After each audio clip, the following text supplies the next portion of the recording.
Welcome everybody to the July 28th meeting of the Minneapolis Bicycle Advisory Committee.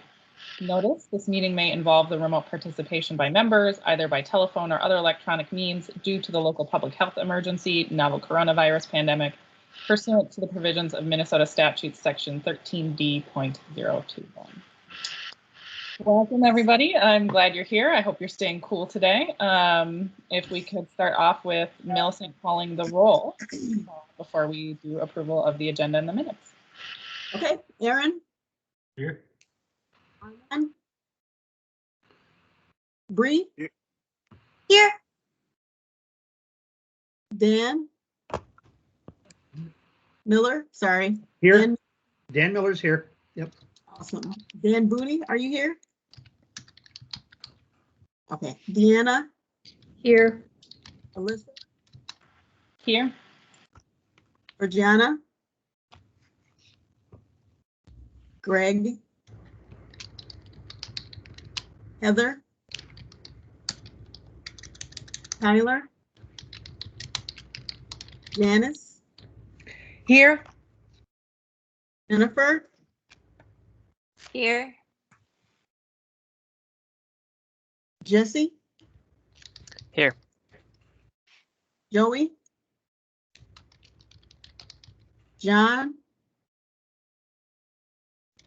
Jordan? Here. Awesome. Cadence? Here.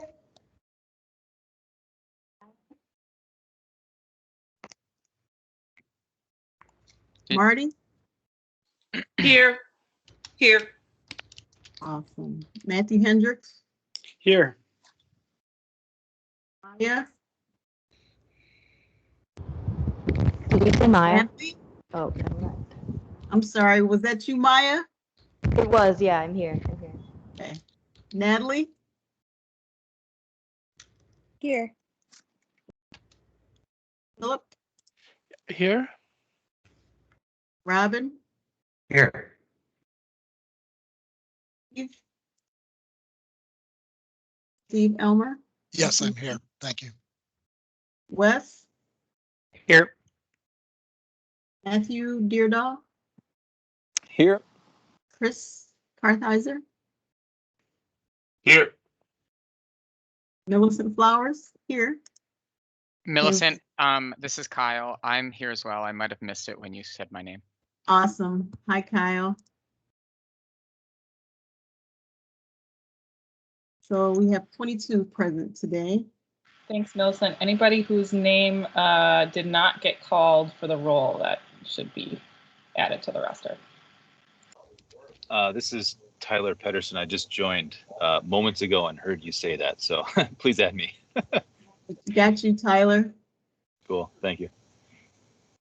Hi, and this is Tom Tao, the Minneapolis Health Department.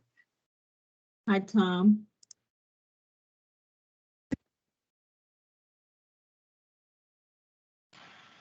Great. Hopefully that is everybody. Welcome all. I would entertain a motion to approve our agenda and the June 23rd minutes.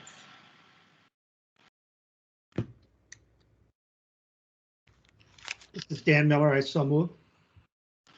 I would second film music. All right. Okay. Any discussion or changes to the minutes?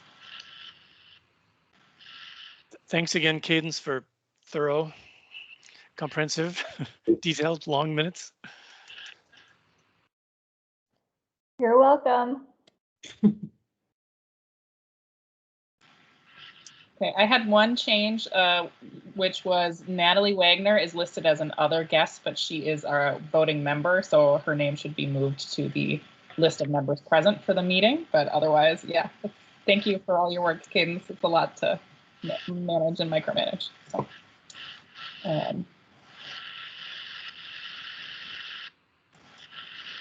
any other edits to the minutes? Otherwise, I'll have Millicent call the roll. Okay. I'll call Aaron. Hi. Bree. Aye. Dan Miller. Hi. Anna. Abstain.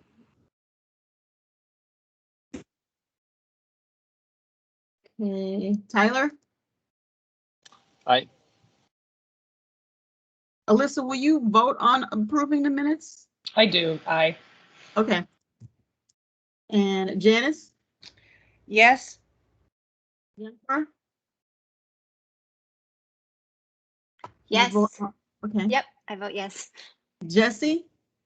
Yes. Jordan? Aye. Aidens? Aye. Kyle? Aye.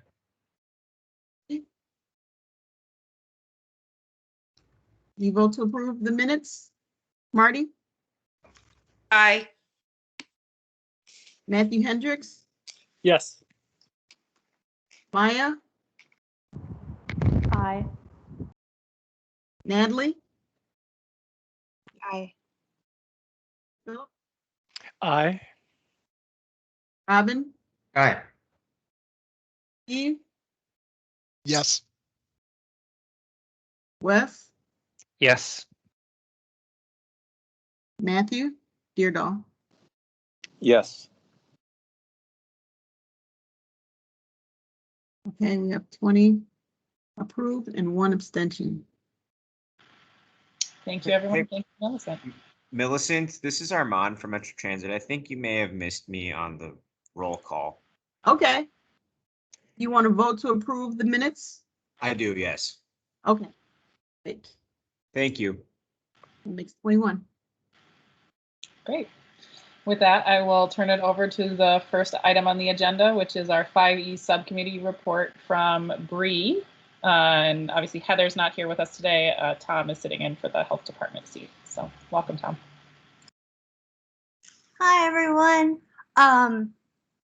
So our last 5E meeting, we had Sasha Cotton from the Office of Violence Prevention come in, thanks to Heather. And she did a presentation, which is included in the minutes for today's meeting, if you want to take a look. Overall, it's a small but mighty department that has a lot of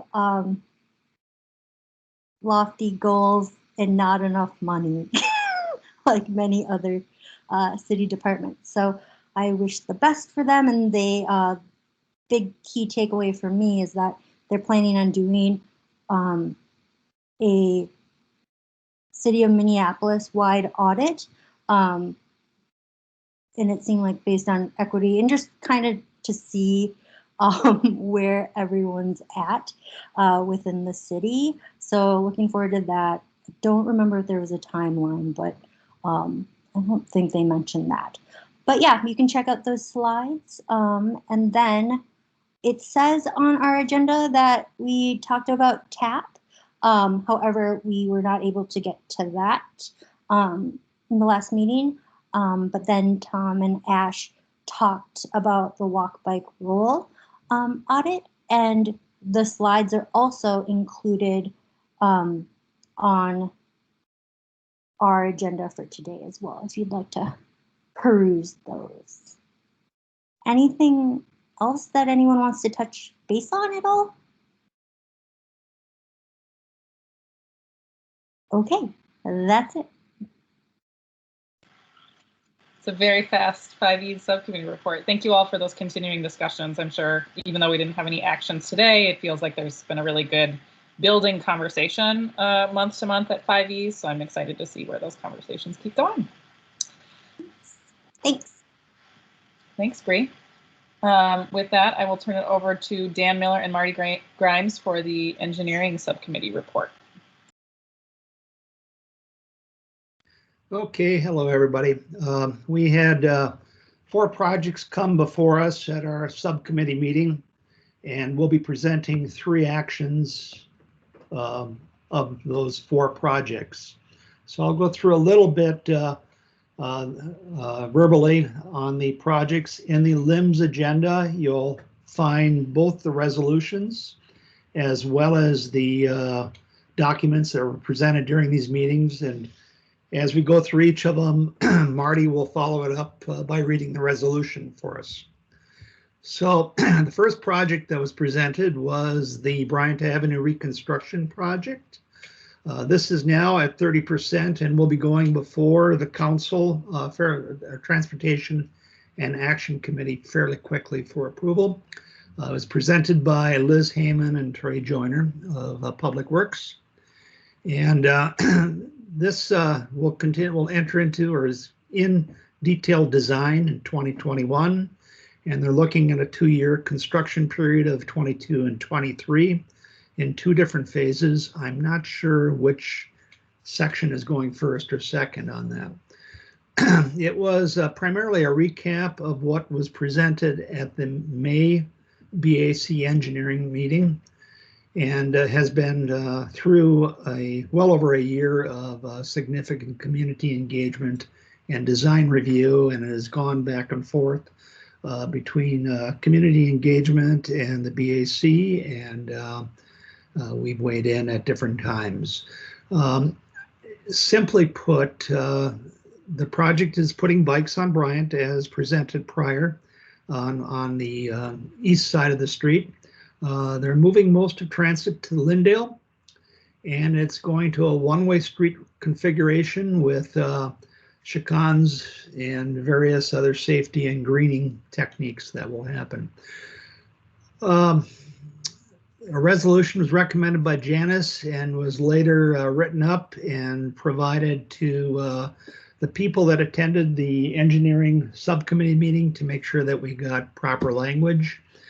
We also had 2 other resolutions, one in January 2021 and another in May 2021, supporting this project, and the text of that was included in the engineering minutes. So, Marty, if there are, what would the group want to do? Should we just go to the resolution, or do you want to ask some questions first? I would recommend you read the resolution and make the motion, and then we'll do discussion on the resolution. All right. Okay. All right. Bryant Avenue Reconstruction, which is at 30%. The Bicycle Advisory Committee supports the Bryant Avenue Reconstruction Project as presented. We support the above curb protected bikeway, greening, one-way drive lane reconfiguration, and moving most of transit from Bryant to Lyndale Avenue. We appreciate that the bikeway design will consider striping, consistent color and materials, along with tabled and marked intersections to create a safe and continuous route. As this project moves into its detailed design, we encourage staff to continue exploring a 10-inch or 10-foot minimum bikeway to accommodate future anticipated growth in cycling traffic. This project has required balancing competing needs, and the project team deserves special acknowledgement for its thoughtful and diligent public engagement and working through multiple ideations. Any questions? Yes, this is Janice. Hold on, really quick, Janice, can we have a second for the motion? Sorry. Okay, I'll second it. Thanks, Janice. Go ahead. We've talked about Bryant becoming one way. Well, did they say which direction?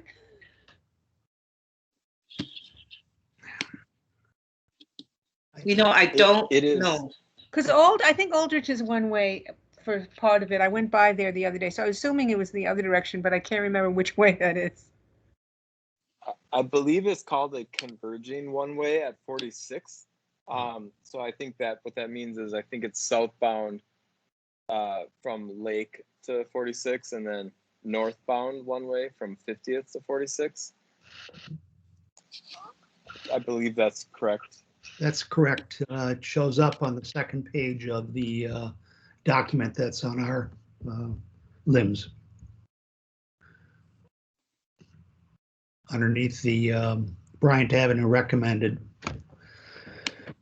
document. So, all right, Jordan, and then followed by Natalie. Yeah, I just had 2 maybe language changes for consideration. The first is where you call it an above curb protected bikeway. I wonder if the committee would consider changing that to either sidewalk level or back of curb. I think that just is a little more self-explanatory, a little more easy to understand. So I would just put forward one of those. And then the other one where it says accommodate future anticipated growth. I wonder if we could just drop future, because anticipated growth kind of implies that it's in the future. So it's a little bit redundant there. So thanks. Millicent, just say raised. Is that okay, Jordan? I think I saw Millicent. Yeah, that would be fine too. I just Okay. think that also feels more straightforward to me. Yep. Okay. And yeah, no problem. Cool. Natalie? Yep, I just had one tiny little punctuation comment where it says continue exploring a 10 space apostrophe. I would just maybe adjust like how that's written. Perfect. Thank you. Thank you. Alyssa?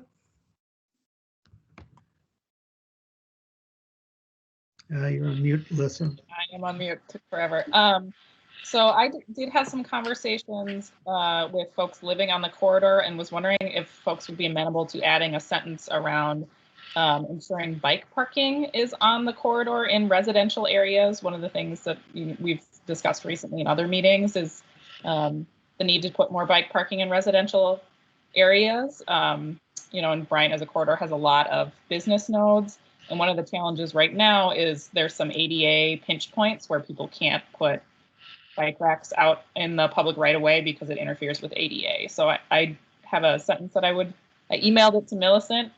If Millicent would be willing to copy and paste it in, if folks agree with that concept generally.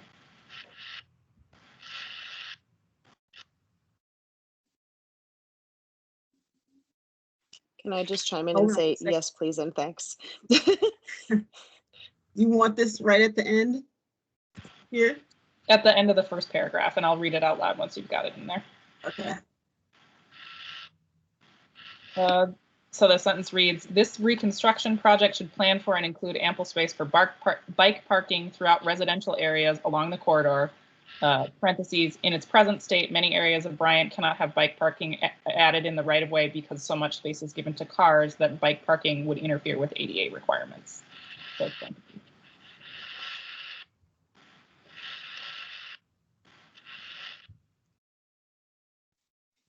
Is there any disagreement with adding that?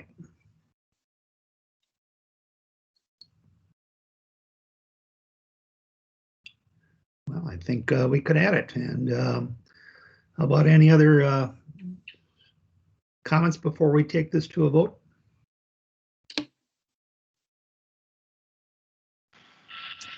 I have one more comment that's not on the resolution itself, but just some information sharing for the group.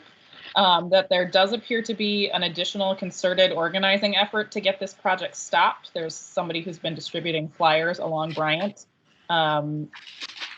that are in opposition to all the things that we are supporting in this resolution. So if folks can continue to advocate for this project, I'm really glad that we're speaking up as the BAC to support it. But any outreach that you want to do on your own to support the project is also welcome and could not hurt.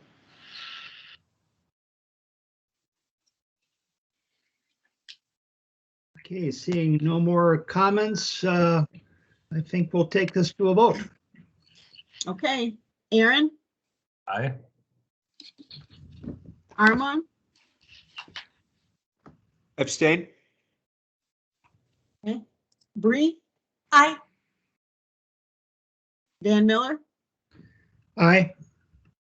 Deanna? Aye. Tyler? Aye.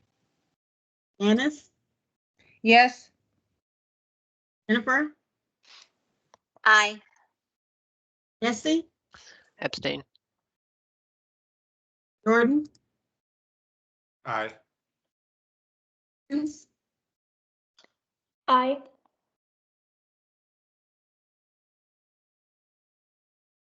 Kyle, Aye. Marty, Aye. Nancy Hendricks, Yes. Aya, Aye. Aye. Natalie, Aye. Natalie, aye. Aye. Philip, Aye. Ben, Aye. Steve, Yes. Wesley, Yes. Matthew Deardahl. Yes. Okay, 19 yes and 2 abstentions.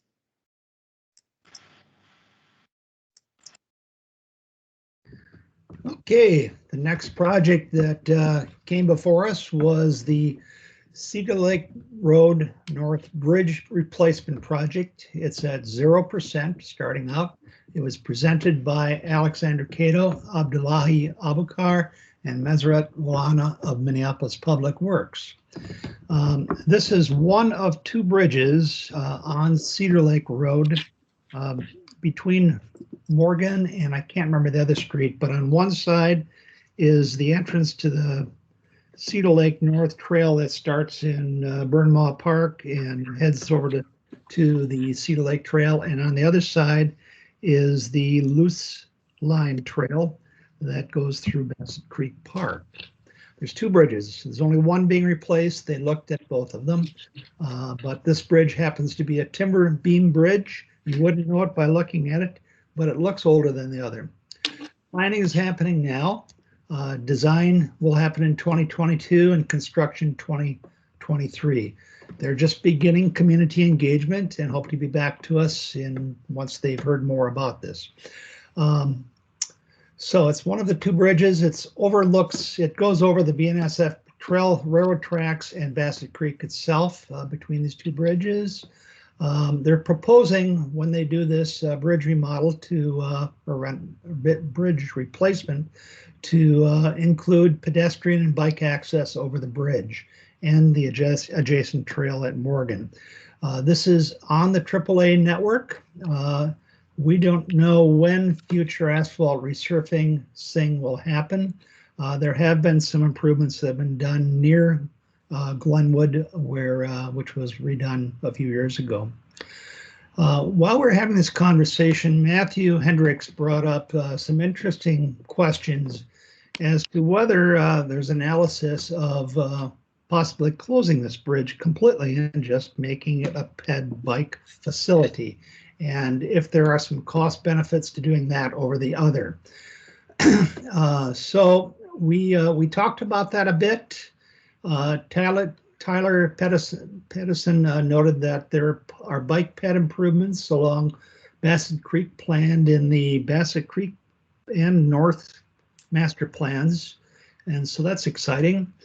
And at our executive call, it was decided that although this is 0%, that it might be worth putting in a resolution that kind of addressed some of the things which Matthew had raised.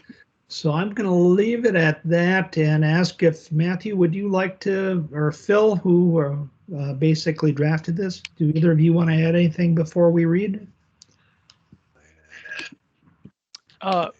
Matthew, I'm happy to read it, but do you want to jump in with a couple of, you were the initial person who pointed this out, and I think a couple of us, it sort of struck a nerve, and then we talked about it in the executive committee, and it didn't die. So here's the wording, but maybe Matthew, you have a initial comment? Sure. Yes, this is Matthew Hendricks, and just as a quick background, the current bridge is existing bridge is about 48 or 50 feet wide, and if it became redesigned and reconstructed as a pedestrian bridge, it could maybe be about half that width, give or take. And so presumably there'd be some amount of cost savings by doing that.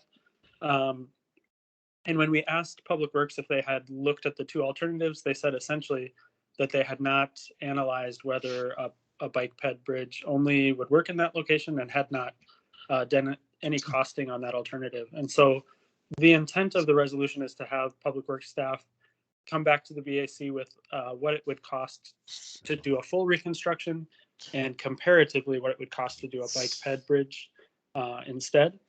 And then after that, I think, that would open it up to a more informed discussion of whether it's worth the extra cost to have motor vehicles in this location, and to retain that ability. By way of additional background, this used to be one of the only ways to get across the railroads and the creek in this location. But some time ago, the Van White Memorial Bridge was constructed, and so that provided a better route for folks who are closer to downtown, or I should say a more direct route for accessing everything south of the railroad and creek there. So in light of that new bridge and the fact that this bridge is being replaced, it just made sense to ask the question of what's the cost. Great. I think we also observed that average daily vehicles are around 1,500, which is relatively low into a triangle defined by Glenwood, Penn, and Cedar Lake Road that's shifted over the years, but it has more industrial, low density use, low employment per acre usage. And also, Matthew, you did a little analysis of it would take fewer than 5 minutes to do the alternative Penn to Glenwood back and forth as opposed to the diagonals Cedar Lake Road. So the thought was to simply ask the question, see if there are cost savings. Wouldn't it be kind of fantastic to work on a project where money got shaken loose, although funding streams well, maybe we'll learn about that. And I think the suggestion from staff was that the abutments work is most of the money, and even if you have a narrower, smaller, lighter bridge, it might be the same cost, but it seemed wise to ask the question. So that's where we're at. So why don't I read the resolution, and then any comments, questions, amendments, and then we can vote. So so the motion is Cedar Lake Road Bridge replacement at 0%. The Bicycle Advisory Committee supports better inclusion of pedestrian and bicycle access over the bridge and to the adjacent Morgan Avenue, Loose Line, and Cedar Lake trails. Given the low volume of vehicular traffic, the quick alternative route of Penn to from Glenwood Avenue, and the cost of engineering for automobiles, the BAC questions whether a ped bike only bridge replacement and the alternate auto route would be feasible and cheaper. Cost savings could go toward other transportation improvements within the Penn, Glenwood, Cedar Lake Road triangle. The BAC would like to see a rough assessment within the next 3 months, including any cost savings of a ped bike only bridge replacement. So moved. And a second? I would second. This is Matthew.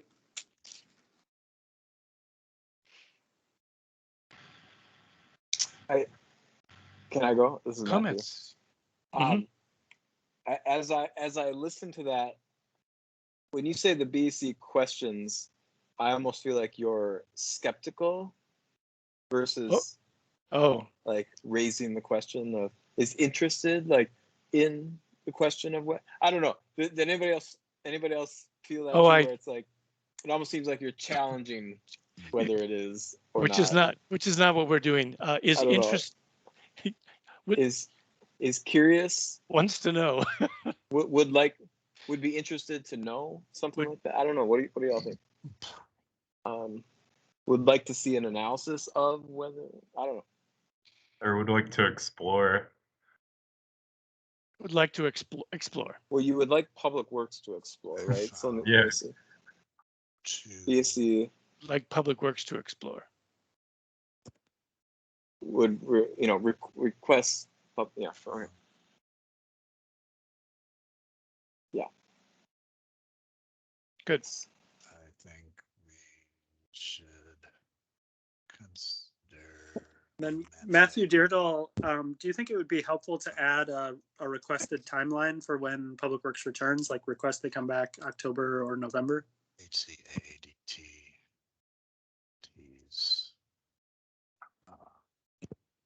Matthew, I think you're muted.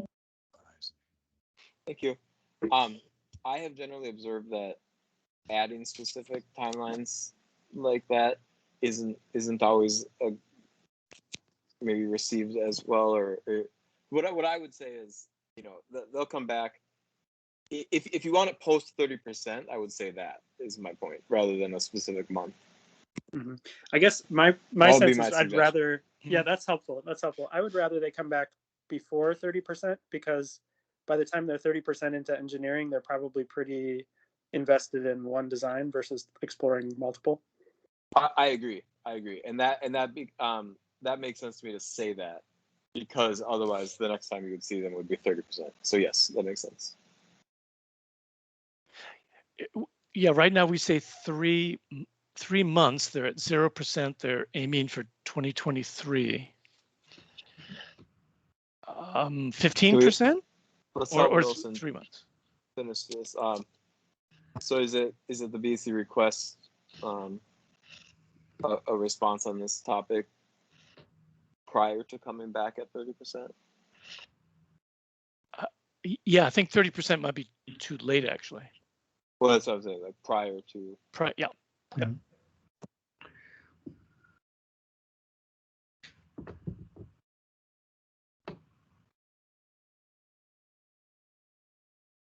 Prior to coming back at 30%. Say that again. Is it? I would say prior to coming back at 30%.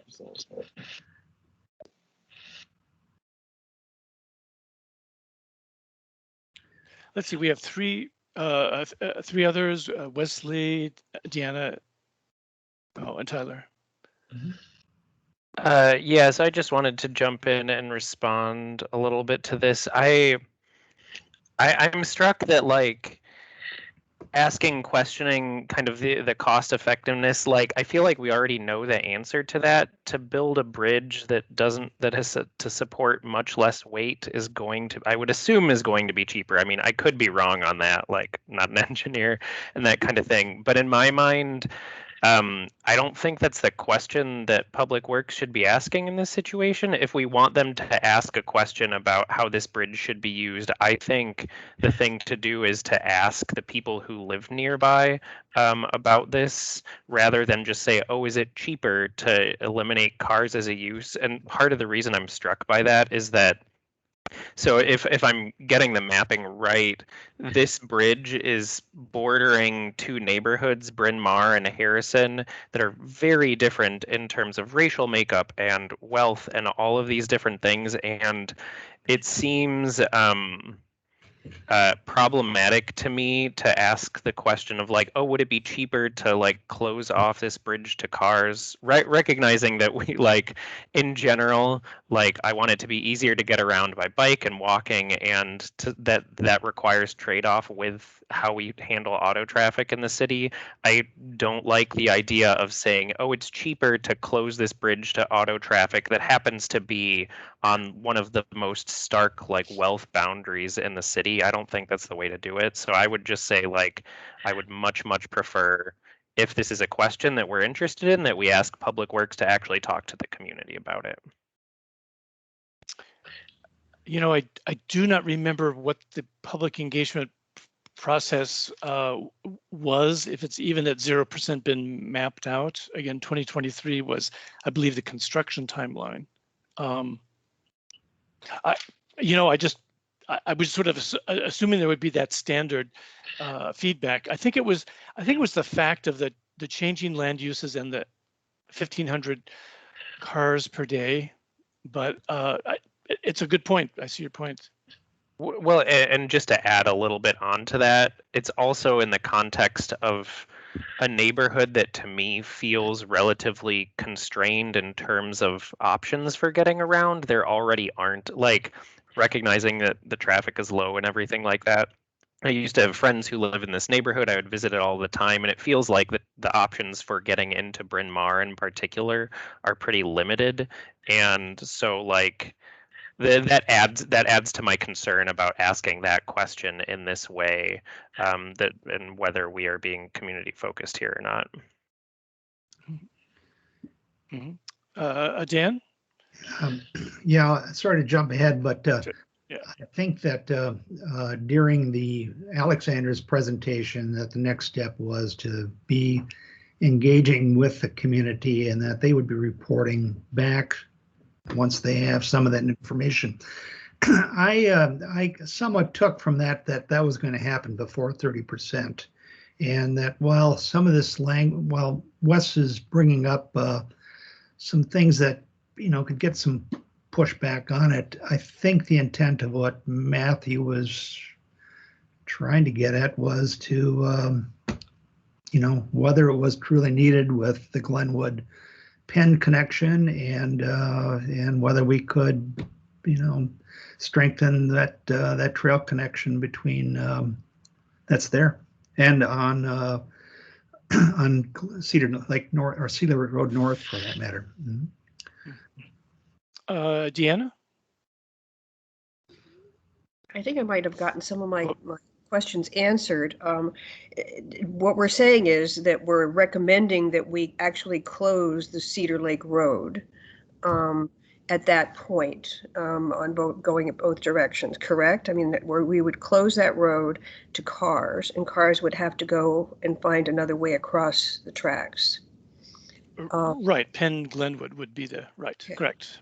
And I guess my question then too was, they're suggesting to build a brand new bridge that would have the kind of pedestrian and bike lanes and access that we are requesting in every other location. What is the benefit of closing the road as well? The benefit, I think, primarily is 1,500 cars, where you have a very much more well-traveled alternative route for cars that takes less than 5 minutes, and you're passing through, as I say, this changing industrial land. That and cost savings, where money could be used to do very specific things within the triangle. That's the thinking. I have a couple of thoughts on that, Phil. Okay, yeah. Mm-hmm. So let's forget about the bridge context for a second. The idea of restricting volume of motor vehicles is sort of an element of optimizing and prioritizing people that are walking and biking. So that could be, like, to me, that would be if we were to go this route, that would be a primary benefit. Like, it would become known as a route that is a through route for ped and bike, and they would know that they kind of have that option. And then by significantly reducing volume, it would just feel a lot more comfortable for those modes. So that's typically it's in a bike boulevard context that we think about volume control in that way. But that to me could be a benefit that I could articulate if we went down this road. So maybe some language that adds that. And it seems like we should also maybe add a note about assuming we the concept is viewed favorably by really people within the triangle. I mean, that's what we're talking about. But let's see, Tyler, was it Tyler who wanted to jump in? Yeah. So there's actually I think a really good opportunity here to address what Wesley has said and kind of what we are all kind of thinking about in this motion. And if what Wesley says with the divide between Bryn Mawr and Harrison is very true. I've done several park projects in both those neighborhoods, and it's pretty stark, the differences. Does a street actually connect neighborhoods? I would probably vote no on that. But certainly park space does, trails do, sidewalks do. Those human connections really do connect neighborhoods. So if we could look at this rather than just a narrow bike bridge going across this, and actually look at a wider park lid that would go basically about the same width as a vehicular bridge might be, say 40 feet, something like that, just off the top of my head. If that was like a planted bridge lid, a park, you might say, with a trail and a sidewalk on it that went from basically the end of Bryn Mawr Meadows Park and the Loose Line Trail a few blocks northeast. You could close down that entire street, make it like a park, and still have that connection there. And certainly, you know, we'd want the neighborhoods to weigh in on it. But I mean, to me, that's really building those connections, things that we're looking at doing already across our freeways that have divided us, you know, in past years. So I think it's a really great idea, this whole bridge idea, and limiting vehicles. But again, you know, you got to get the neighbors to weigh in on, and Wesley's also right. Bryn Mawr is like this little cul-de-sac neighborhood doing their own thing down there. And there's basically one way in and out right now, and it's Penn. And Cedar Lake Road.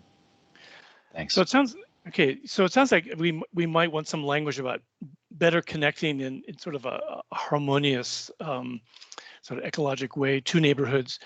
Seems like we should also add some language about feasible, acceptable to neighbors. But let's see. I think Janice and then Matthew. Okay, well, I was actually going to speak to that. It seems to me that I was moved by what Wes said too, because I don't really know that neighborhood. And maybe what we're suggesting is all the time when a project is proposed, there's more than one alternative proposed. So I think what we're asking for is that when they propose it to, when they do the public engagement, they maybe have, if it's feasible, have an option without cars. And so then that would be an opportunity for the neighborhood to weigh in about that option. And we could add about making it into a park. That's what I'm looking for, is like, I want to see it phrased in that way, that we're seeking that option for the engagement. It just reads funny to me right now. It reads very like imposition-y. Sure. So recast as would like this option to be explored and presented as an option, so the neighbors can compare. Okay, let's see. Matthew and then Deanna. Again. And then before Matthew, you jump in, I just want to encourage folks, we've had a lot of really good discussion I'm very excited about, but I haven't seen any specific language changes proposed. Right. Thinking about that as other folks are commenting, if you do have specific language changes you want, so that we can add those in. I'm not going to be the one to add specific language, but I just wanted to say, like, what I appreciate about the combination of Wes and Tyler is sort of articulating the benefits and like articulating a vision of why it would be helpful, and kind of like Deanna's question as well. So, you know, whoever's going to do this specific language, I think capturing that, you know, like why we think it would be good would be helpful. Yeah. I mean, what I'm feeling in this as time ticks on, it does feel like a pretty thorough overhaul to change the orientation of this. But let's see, Deanna and then Tyler. Actually, that was going to be my suggestion. I'm kind of put off by the whole cost savings thing, but I'm very interested in the concept of the vision that we're talking through. And it seems to me like if all we're going to give them is a resolution, then it needs to somehow be more articulate about what the opportunities that we see here, and maybe we should rewrite this and come back. Is it important that we pass this resolution tonight? That's actually my question now. Matthew, can I respond? I think the thing that I find so interesting about where we are right now is that there's a lot of interesting ideas and nuance, and so perhaps we don't need to pass a resolution tonight because of that. I can articulate what we talked about to the project team, and then if, you know, maybe we want to have this on an agenda at one of the subcommittees coming up to come back, so we can still get that. But I think there's a lot here, even if we don't have a resolution, I guess. And you feel like the timeline would be sufficient to not take this to a vote? Yeah. I feel like we shouldn't, so, because okay. Tyler, and then we do need to decide and move on. So Tyler, yeah. You're on mute, Tyler. Thank you. I just wanted to suggest that I think we could make something out of this and still have a motion here, but really simplify it. So if you just entertain me here, Good. If it could be the first sentence stays, the rest goes away, and we add, except for the last sentence, and we add in work with communities to explore a non-vehicular park lid replacement over the railroad tracks, something like that.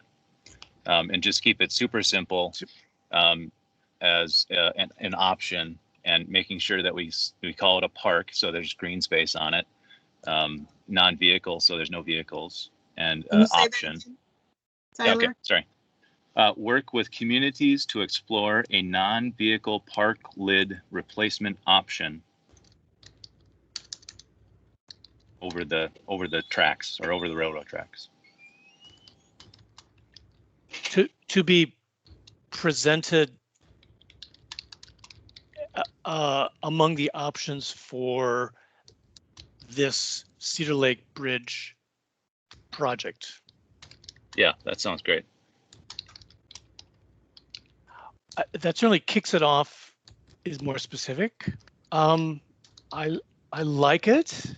Does this capture the issues of engagement, neighbors, connection? I think that works for me. It works for me. I'll echo that. I like this. I like moving away from the cost savings portion, particularly because, like, we have, to some extent, like, we have the money, we're going to do the things that we do, and we wouldn't go into Southwest or something like that and say, down that way, like, oh, let's figure out, let's do something different as a cost savings measure. So I like that. I like presenting it as a park and just saying it can be one of the options to engage with the community about. Yeah, I agree with you, Wesley, except I absolutely would go into any neighborhood and talk about whether cost savings for one project can enlarge the total scope of what gets done in the neighborhood. So it's very much about cost savings and keeping the cost savings in the neighborhood, because it forces people to it challenges them to think about, can we get more from the dollar being spent? But at this point, I totally agree. We don't need to, but it really is an issue. It is for me, but I guess I think I'm more used to working at the gross city level with cities across the state, where it's always about the money. And if you can find the savings, you get the project done, or you get more projects. But in this case, I like this. Hearing no other comments? Can I just, the second sentence is like a fragment. Can we say, we request that Public Works work with communities? No, sorry, that's the third sentence. Yeah. So read, the Bicycle Advisory Committee supports better inclusion of pedestrian and bicycle access over the bridge and to the adjacent Morgan Ave, Loose Line, and Cedar Lake trails. And then right after that, we request that Public Works work with communities to explore a non-vehicle park lid replacement option over the railroad tracks.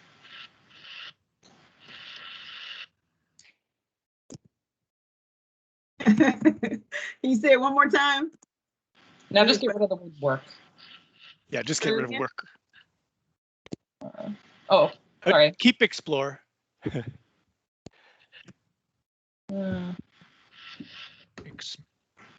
Say it again, one more time, Alyssa. We request that Public Works explore. Just take out work. Just take out capital W-O-R-K. Okay. Well, no, there's a to explore. Explore. We request that Public Works explore. Explore to explore. Explore with communities a non-vehicle park lid. I previously had said we request that Public Works work with, so it's still awkward. I like that. Awkward. Yeah. Okay. Work. Okay. Go back to work with. That's better. Take out explore. Work with. So work with communities And then you had removed to explore, so we should do that. Okay. Well, thanks everyone for sticking with us here. Okay. Hearing no other comments, I think we should move on to the votes. Millicent, call the roll. You ready? Okay. Aaron, Aye. Armand, Aye. Marie, Aye. Miller, Aye. Aye. Tyler, Aye. Janice, Yes. Jennifer, Aye. Jesse, Abstain. Jordan, Abstain. Adams, Aye. Kyle, Aye. Marty, Aye.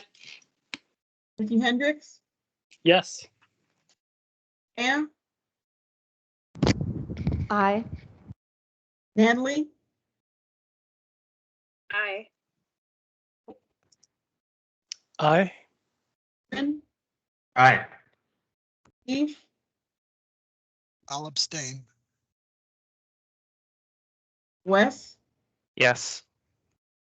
Matthew Deardahl, Yes. second.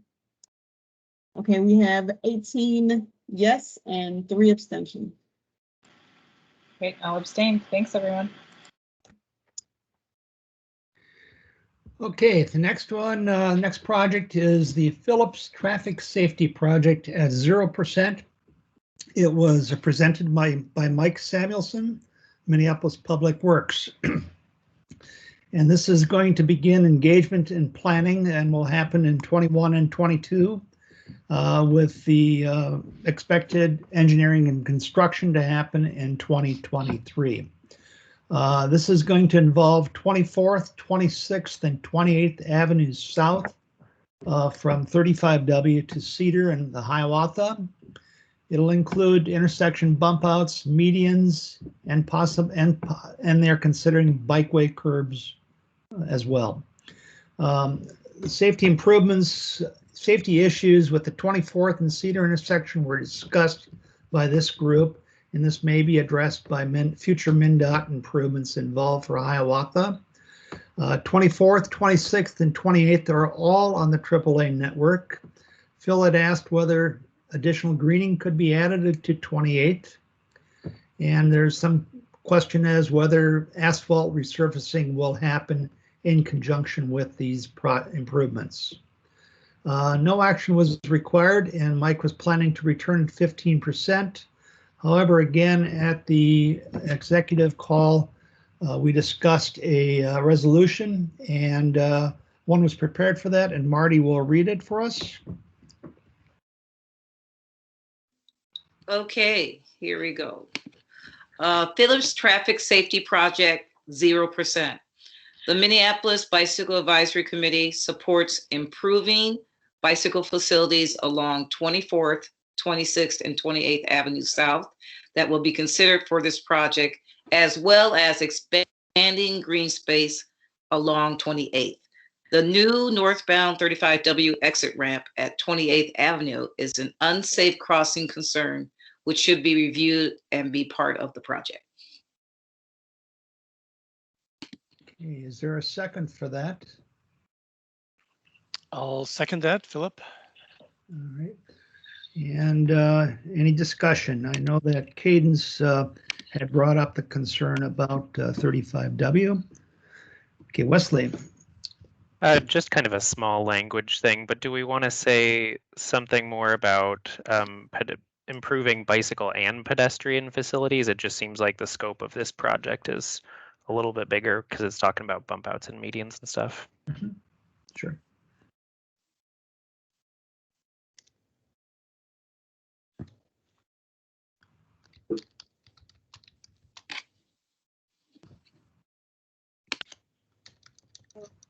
And Cadence, do you have anything you would like to add to this conversation?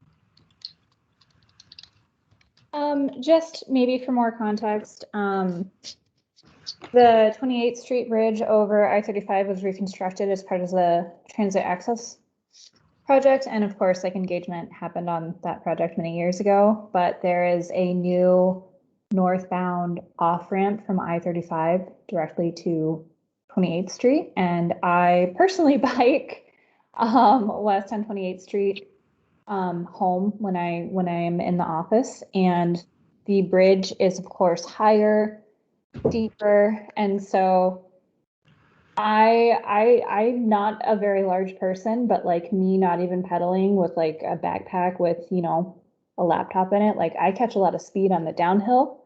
When I reach the apex of that bridge, like I easily hit 20, 25, sometimes 30 miles without even trying.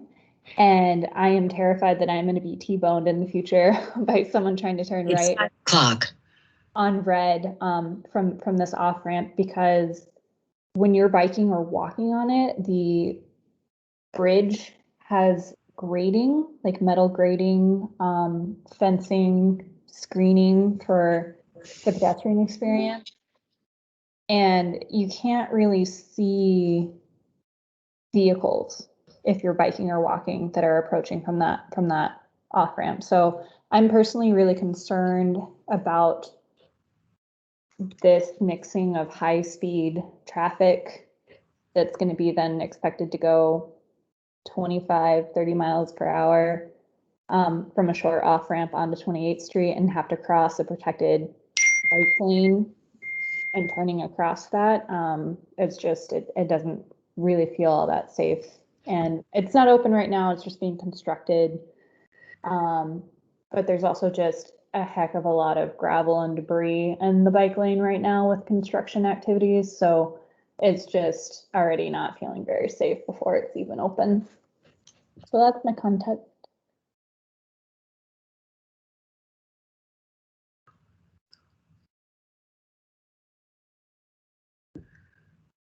You know, maybe we want to say 28th Avenue is an unsafe cross. Strike concern is just is an unsafe crossing.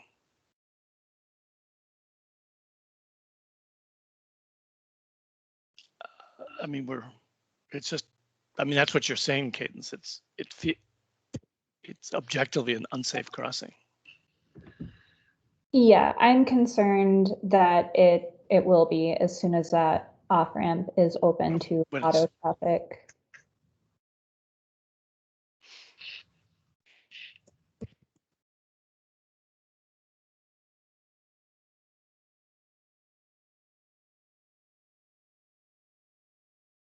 Okay.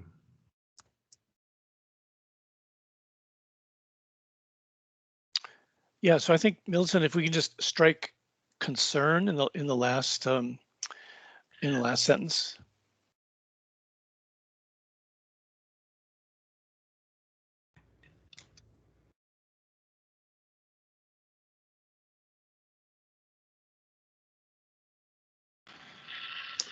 Okay, I'm not seeing any more hands raised.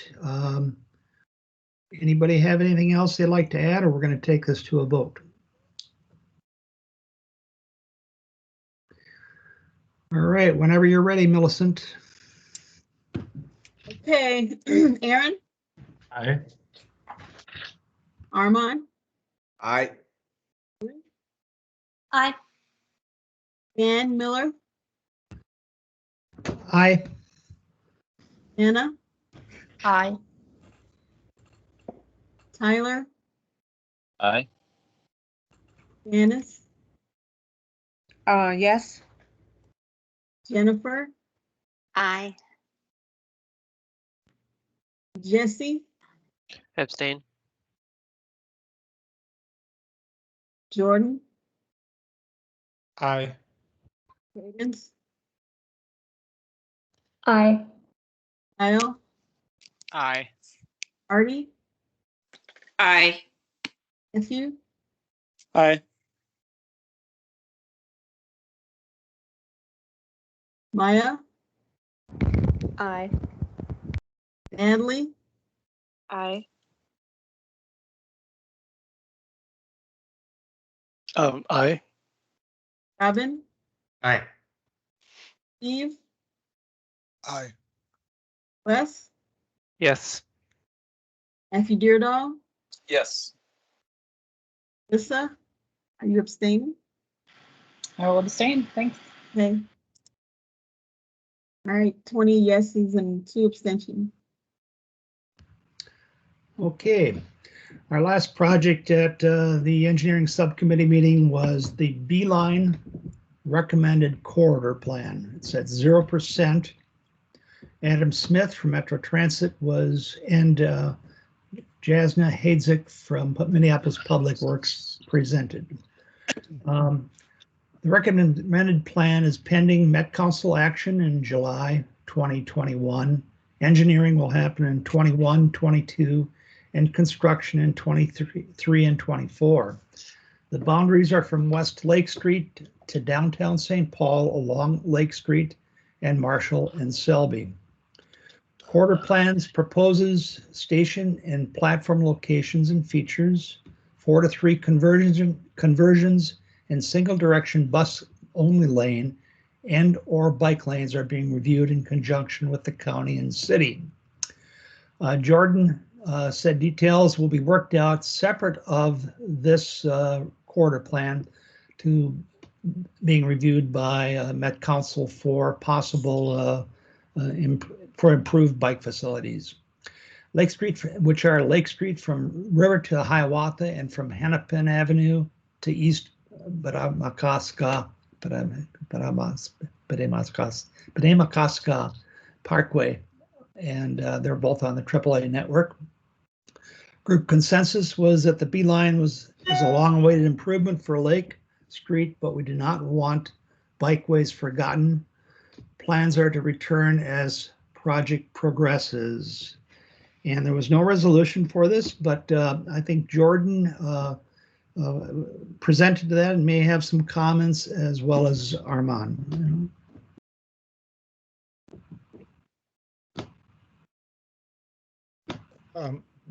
Well, I could just reiterate some of the things I said at the engineering subcommittee. Is that what you're looking for, Dan? Yes. Mm-hmm. Okay. Yeah, so there's kind of 2 things happening. One is Metro Transit has their Beeline project, and that's a funded project that will be constructed in the near future. Hennepin County acknowledged this, and we also know that we have safety concerns, a lot of safety issues on the Lake Street corridor. It's a 4-lane undivided roadway in a lot of places. And then, like Dan also mentioned, there's a desire for bike facilities in certain areas. And so essentially what we wanted to do was be ready when opportunities arise for us, the county, to make improvements, and also time things so that anything that happens as part of the Beeline project doesn't preclude future improvements that the county might want to make. And so we're working closely with Metro Transit on the study. They're a partner, so is City of Minneapolis. And so even though we don't necessarily have anything programmed right now, it's very likely in the near future things will be popping up, whether it's a pavement maintenance project like a mill and overlay or a safety specific project. Those things seem like they could be on the table in the near future. And so, yeah, we're just wanting to be ready with kind of a comprehensive vision that goes beyond Metro Transit's, which is really focused on the station locations. Yeah. Armand, any comments? No, thank you, Dan. Okay, thank you. All right, I don't see any hands up, and so stay tuned, and we're done with the engineering report. Thank you. Thanks, Dan. Thanks, Marty, and everyone. I am up for the next item on our agenda. It's a fun one. It is the August bike ride. For folks who have been on the committee for more than 2020 or this year, because we didn't have a bike ride in 2020.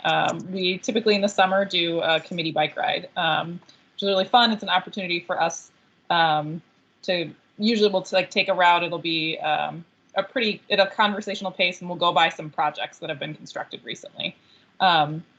And then for folks who are interested, we'll have a little bit of like a social gathering somewhere at a patio afterwards. So just wanted to let folks know that was coming. So I assume that all of your bikes are tuned up because it is it is prime summer riding season. But we'll be because of the online format, we'll be doing something a little different for the meeting portion of the meeting. So in past years, we have just set the meeting place as the plaza right by the light rail station outside City Hall, and we've just had our 5 minutes of meeting in person. But because of the online meeting format and the fact that we still need to do the online meetings, we're going to ask folks if you have capacity to put Teams onto your phone and log into Teams there. We'll probably do some amount of sharing of phones, right? Because not everybody's going to get that working. But we'll be still hosting the meeting portion, the business portion of the meeting on Teams, really trying to focus on keeping things tight and not packing our agenda with too many resolutions next month, because we will have to, do all of the normal things that we do on Teams to conclude the business portion of the meeting. But we'll do that relatively quickly, and then we will go on a bike ride together. So just wanted to give folks a little bit of a heads up. So we will still plan to meet in that plaza near the light rail station. It's usually a rain or shine event, what Matthew Dirdle calls Little League rules. So unless it's lightning, or extremely miserable, we'll probably still go. But you are, we'll let folks know by like 2 p.m. the day of. So this ride substitutes for a normal meeting. It's not like a separate thing. You don't have to come to an extra meeting. We're just gonna turn one of our meetings into a bike ride. Matthew Dirdle, did I miss anything? I don't believe so. The main thing is thinking about a route, and I'm sort of thinking South Minneapolis feels like a good spot, largely because of the items that we talked about today. The Whittier-Lindale Bikeway, the Phillips area, just like a whole lot clustered in that, that middle part of South Minneapolis. So that feels like it makes sense to me, but we'll see. I guess we'll plan it in the next couple weeks. Note that. Cool. Yeah, and I think, Matthew, you said you typically come up with kind of a draft route. I'll probably support that, and we'll talk about it at the exec committee, just to make sure that everything feels good before we all meet up. Sounds great. Cool. Anyone have any questions on the annual bike ride or the Teams portion where we'll still do the business of the meeting?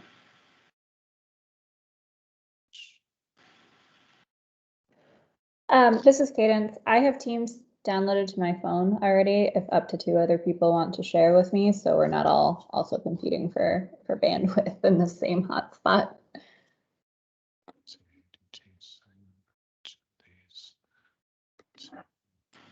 Natalie, you want to jump in? I can also do that. I'll probably have my my laptop with me, so a few people can look over my shoulder.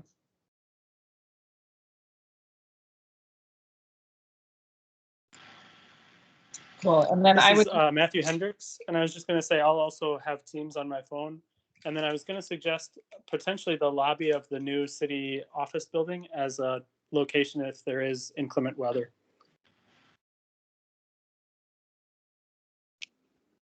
Cool. I would assume then that the lobby of the new office building is open. I haven't really been in there. But we can nail that down as a main option.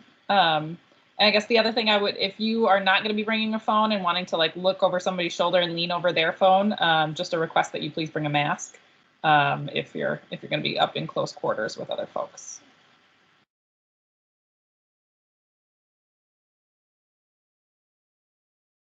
All right, I'm not seeing any other raised hands. I'm very excited to go on a bike ride with all of you. It has been too long. Even though we had something earlier this summer with Bree, it has felt like we haven't gotten very many chances to see each other. So I'm pretty excited. With that, I will turn it over to Chris for a long overdue agenda item, and then we might even get out of this meeting early today, everyone. Oh my goodness. Yeah, thanks, Alyssa. And this will be very quick. It's kind of funny that it's been pushed off as long as it is, because it's going to be maybe a little anticlimactic, because I think it's only a couple or a few minutes, but did just want to give people a space also to ask questions if anyone has any. So at this point, it's sort of just become standard practice in a lot of what we do, what I'm about to go over. But I'll just go ahead and do that. And like I said, if you have questions, just let me know. So as far as the materials and what we are allowed to show at meetings now, we send out our Gov delivery 2 business days in advance and have to have our agendas up on LIMS as well in that timeline. And we aren't allowed to show, we've I think skirted this maybe a couple times, but we should really be making sure that we don't show any materials that aren't shared on LIMS in advance. The primary purpose of that, well, I guess a couple of reasons. Transparency is one, so that people who aren't members and for members can see all those materials. And then also for anyone with visual impairments that may need some extra time and or attention to some of those materials, that also make sure that they have that time. And then the only exception to that rule, as we've been doing, is our resolutions. Again, we'd like to have the resolutions up in advance, and you've all done a really good job of doing work outside of meetings to put those together. But if we don't have them because anyone's allowed to make a resolution at any time, the way that we handle that is that if there is a resolution that wasn't online, we just make sure to read the whole thing out loud and also to read any changes that might come based on discussion from those. And I guess one other thing that I'll mention, so this is sort of a slightly different topic, but we are going to start using quorum in the subcommittees, probably at these next ones here, actually, which we need to follow up with some folks. We still won't like formally make resolutions at the subcommittees because that would just entail needing to send it to the full committee anyways. So that's one other process piece. And then the last piece is just use of the chat, again, for transparency and ADA reasons. We're not allowed to use the chat for content related comments during meetings. I'll just pick on the comments that are in the chat from today. Like, I think all of these are fine to the point where it's not like really trying to get an opinion across or anything like that. I'd say, sorry to call you out, like Matthews says, thanks Wes, Deanna, and Tyler. I like the direction of the motion. That's like starting to get into the gray area, but again, I don't think a big issue. Really, the main thing there is like, we don't want someone to just type out their opinion as opposed to saying it on the chat, because the chat essentially doesn't count in the formal record. So I think that's everything that I have. And if anyone has any questions, happy to answer them. Oh, can I just add one thing? So in addition to the accessibility reasons Chris mentioned, you've all seen emails from me and gotten this information other ways kind of through your onboarding, but we as a body are subject to the state's open meeting law, right? That's part of the reason I read that notice at the beginning of every meeting is because part of the transition to online was figuring out how does open meeting law translate to an online context. And open meeting law is really about making sure that we as a committee are operating and doing our business in public. So when I have sent out emails reminding folks not to, for example, email about business to a quorum of members, right, that you don't want to be circumventing open meeting law. It is totally fine and great that we are doing that preparation work to make sure that our conversations at the committee are a success, right? It's fine to have a subgroup of members work on things, but we don't want to be coming to decision-making points in private that should be happening in public. So This is all sort of like the online meeting practices are all sort of mixed in with those open meeting law requirements. So I would say when in doubt, think about the public transparency piece and do your best to align your actions with the spirit of what needs to be happening there. And then we'll also just offer to folks, one of the things I did earlier this year was I just called up the clerk's office and was like, please explain to me how open meeting law applies to me, because they have issued a lot of guidance over the last year about what things we should and should not be doing. And things have evolved as the technology has evolved and the practices have evolved. So just also want to remind folks that like the clerk's office works for the public. They work for you. And if you have any questions, you can obviously ask our team, our staff team, who are great, but they are also an available resource for you.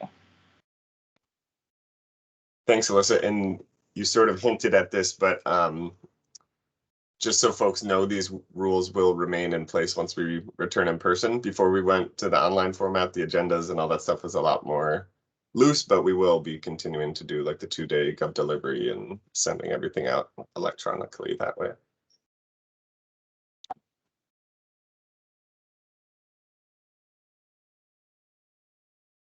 This is Matthew. I'll just I want to remind people every chance I get that there's a very strong possibility that the structure of the meetings will change dramatically very soon as well. And what I mean is that in person. So it really depends on what happens in September with the local emergency related to the pandemic.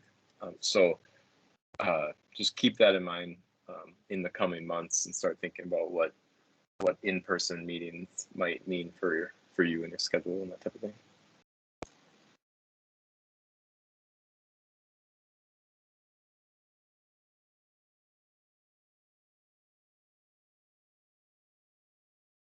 This is Matthew Hendricks. Thanks, Chris, for that reminder. And yeah, it's just missing the opportunity to look around the room and smile at someone while they're making a comment. So, but I'll keep in mind, not to get too far into content when reacting to things. Thank you. Yeah, I'm sorry, I didn't mean to call you out. We're just an example to kind of explain the gray area, but thanks, Matthew. Yeah, no, that's good. That's good.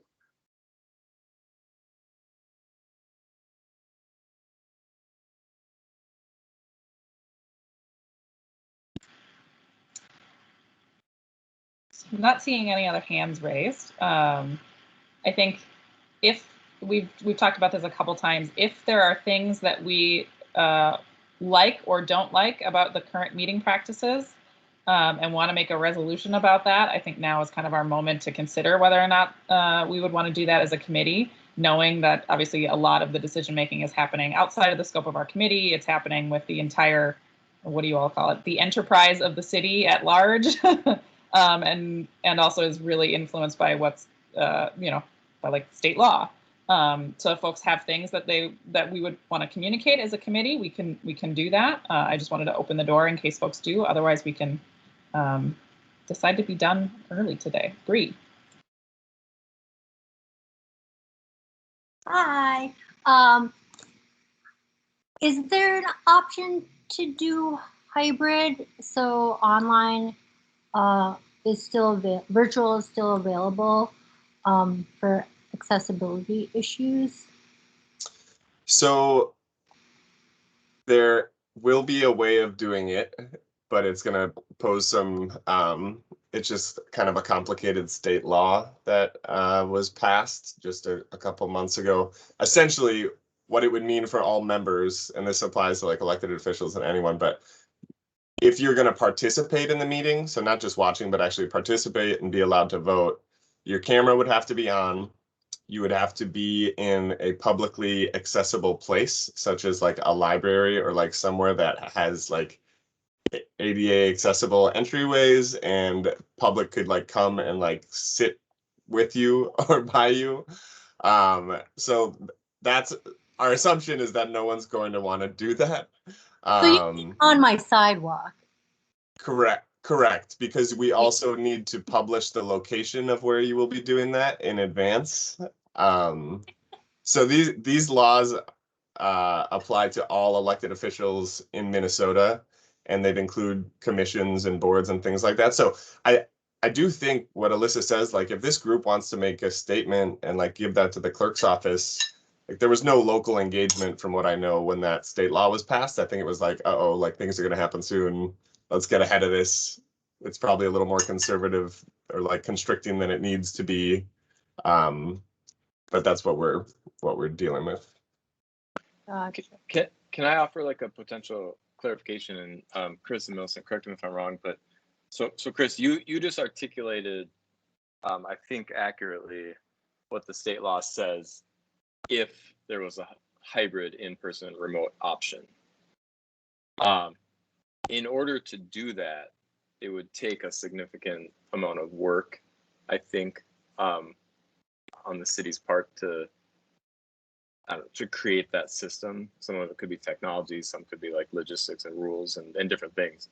So it may be, I think, that we just have an in-person option. So I just want to say, I think that is within the realm of options that may even be likely, meaning the only choice will be in person because we cannot meet the hybrid rules, because there are some technology things too. So I just want to note that could be a possibility coming up.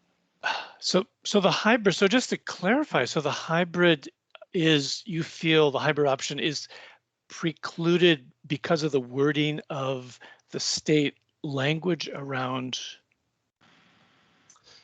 No, I think, so it's allowed.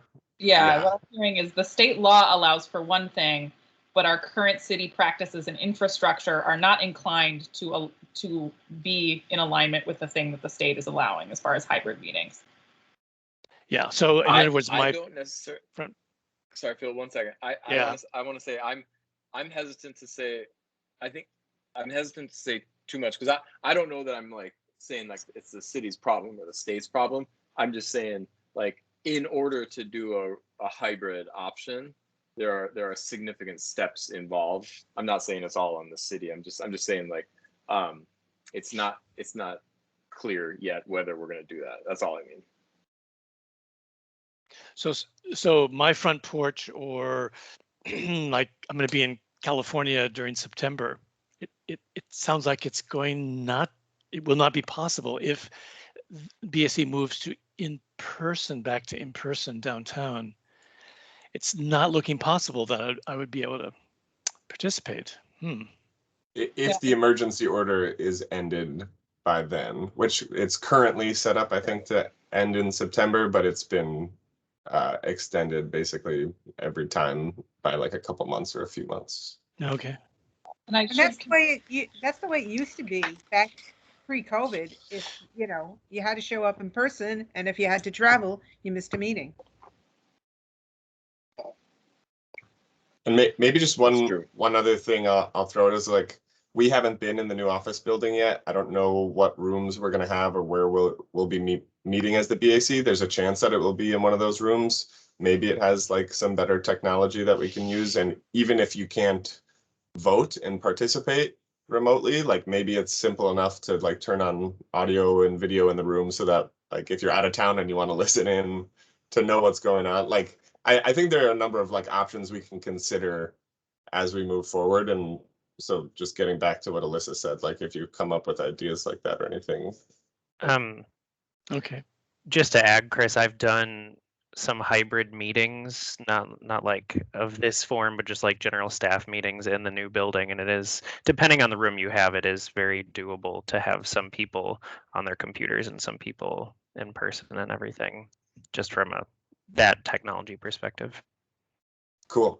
And again, I also don't want to like overpromise. Like I have no idea what booking rooms is going to be like in the new building, which rooms we'll get, if we're still going to be in City Hall. But just to like let you know, we'll be trying to work with you to like have some of these features stay on if possible. But I forgot we were even in City Hall when we met in person. It's been that long. I'm just like, yeah, of course we'll be in the new building.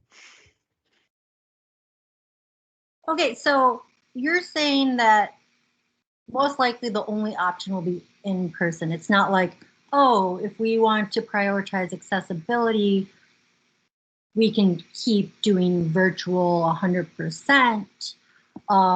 Is that correct?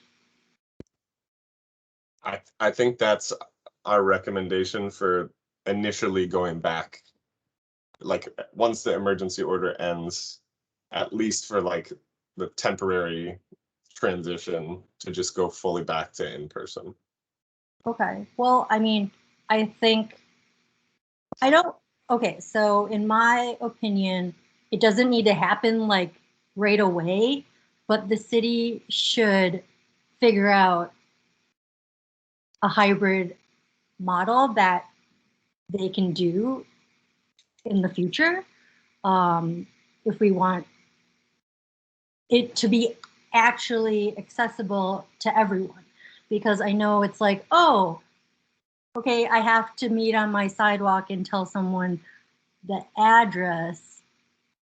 Doesn't seem very logical when we have the current technology that is available that we may create or purchase to get to that point where folks that maybe, aren't able to get to downtown at 4 p.m.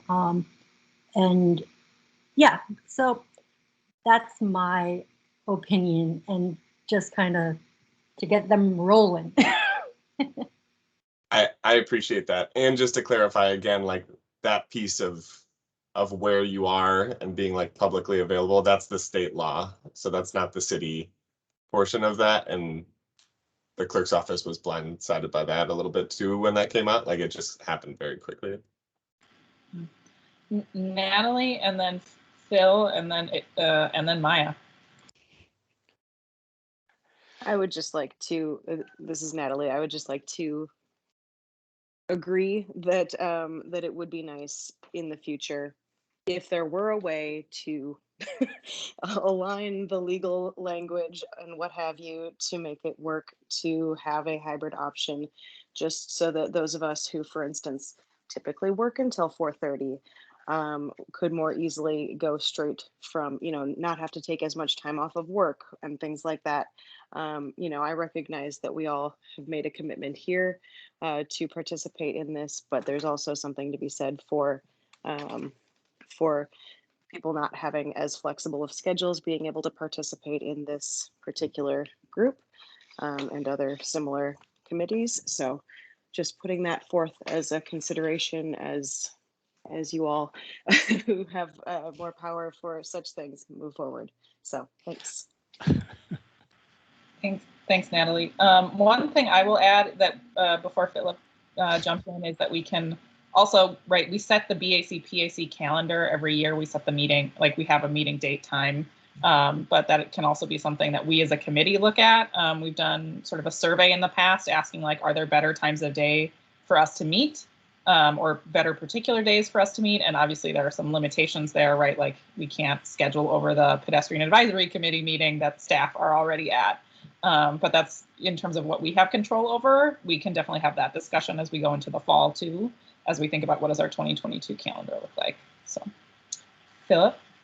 Well, I'm just thinking, I mean, obviously I totally love in-person meetings, but I'm sure we've all been engaged with hybrid meetings, and I'm just thinking about the excellent lobbyists the city of Minneapolis has. We clearly need to, now having been blindsided by the state law, we clearly need to be able to allow participation voting in a hybrid fashion. That's just, again, probably we've all done it. It's been excellent. It's been a wonderful discovery during this, especially during this pandemic. But for 10 years, I was running a board that we always had some people in person, some people participating virtually. It works wonderfully. So, yeah. Thanks. So I heard a lot of support for hybrid meetings. Does anyone want to bring forth a motion around that? Janice? Well, the only thing I was going to say is that, if we do have a motion, is that the nature of our meeting, this meeting is applying to public officials, and our committee is at least half made up of citizen members. So I think, that should be a consideration too, I think.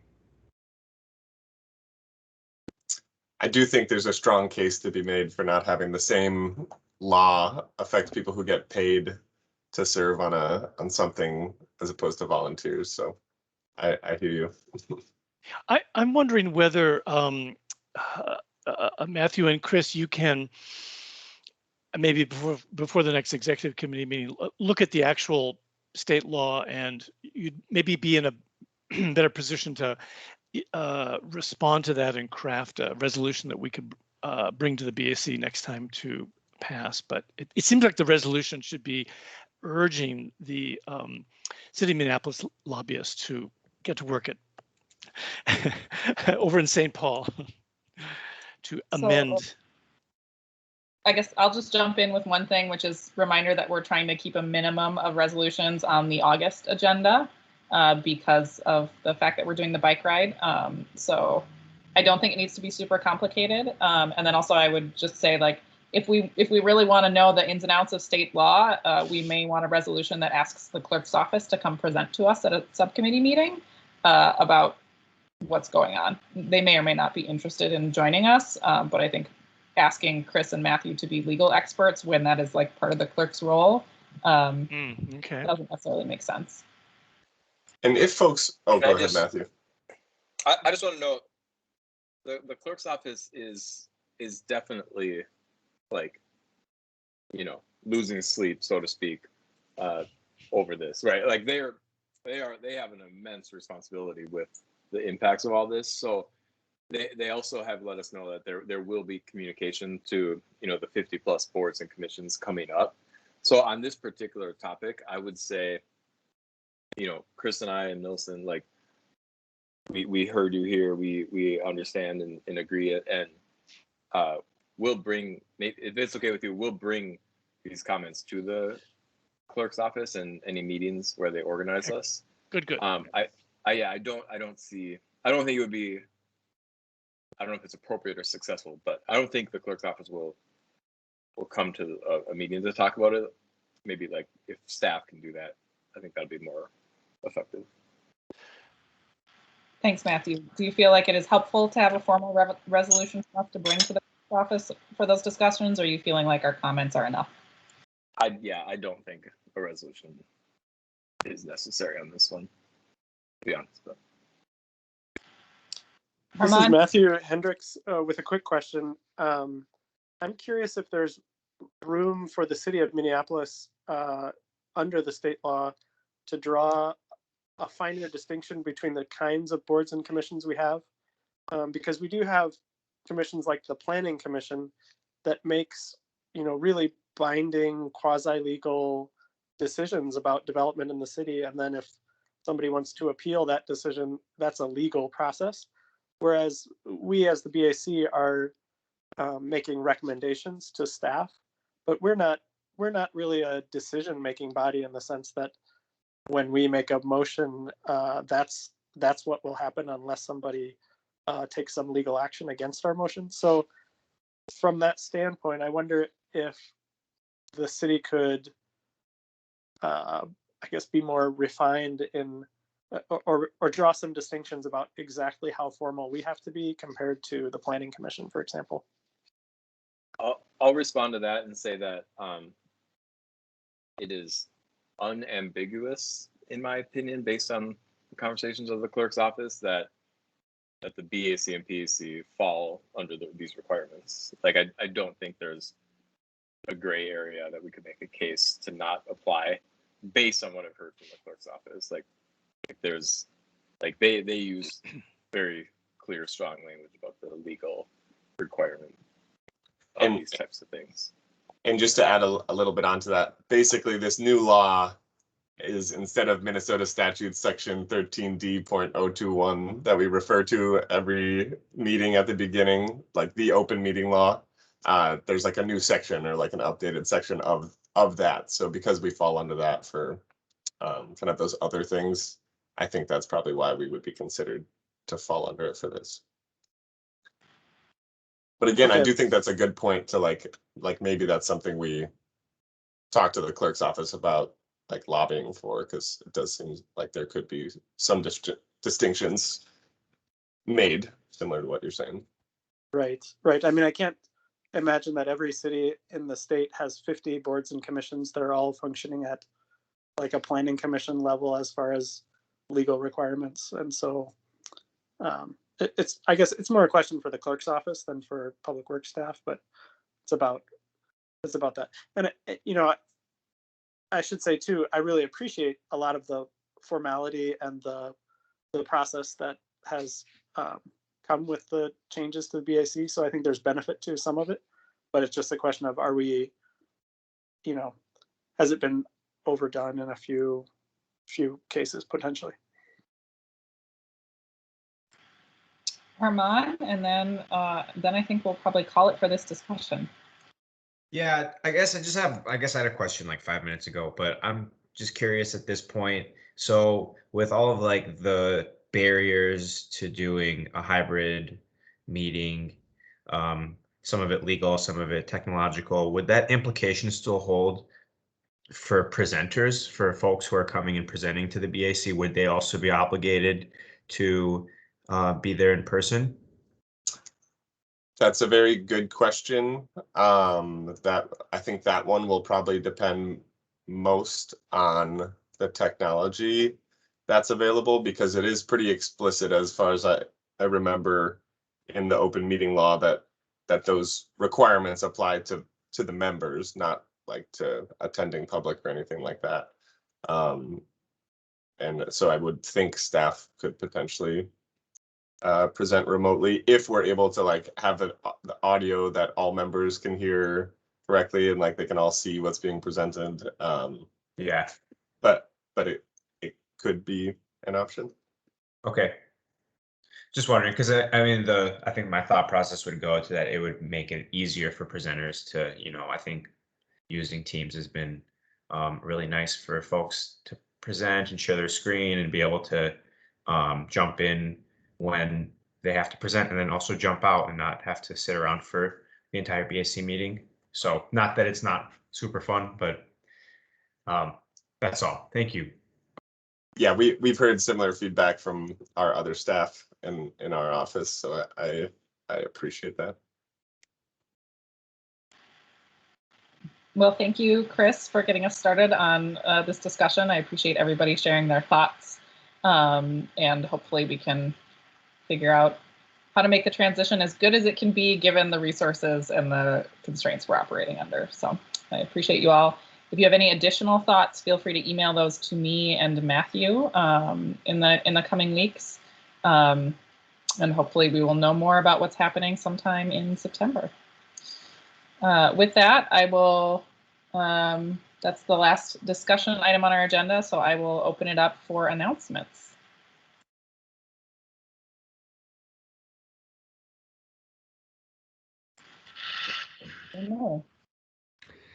Yes, just a reminder to everybody that this past month we started the new date for the engineering subcommittee. It meets on the second Tuesday of each month, so a week after the 5E subcommittee meeting.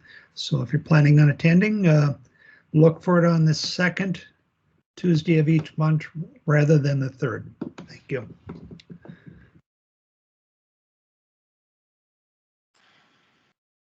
Thanks, Dan. I'll jump in with an announcement, which many of you probably have already seen, but the Our Streets announced Open Streets Minneapolis 2021 dates and locations. I think that was earlier this week. So we'll have 3 Open Streets events this year, which will be very exciting. I hope to see all of you outside enjoying biking or walking or rolling around the street.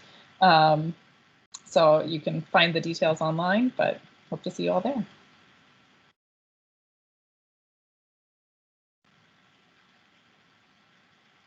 Any other announcements?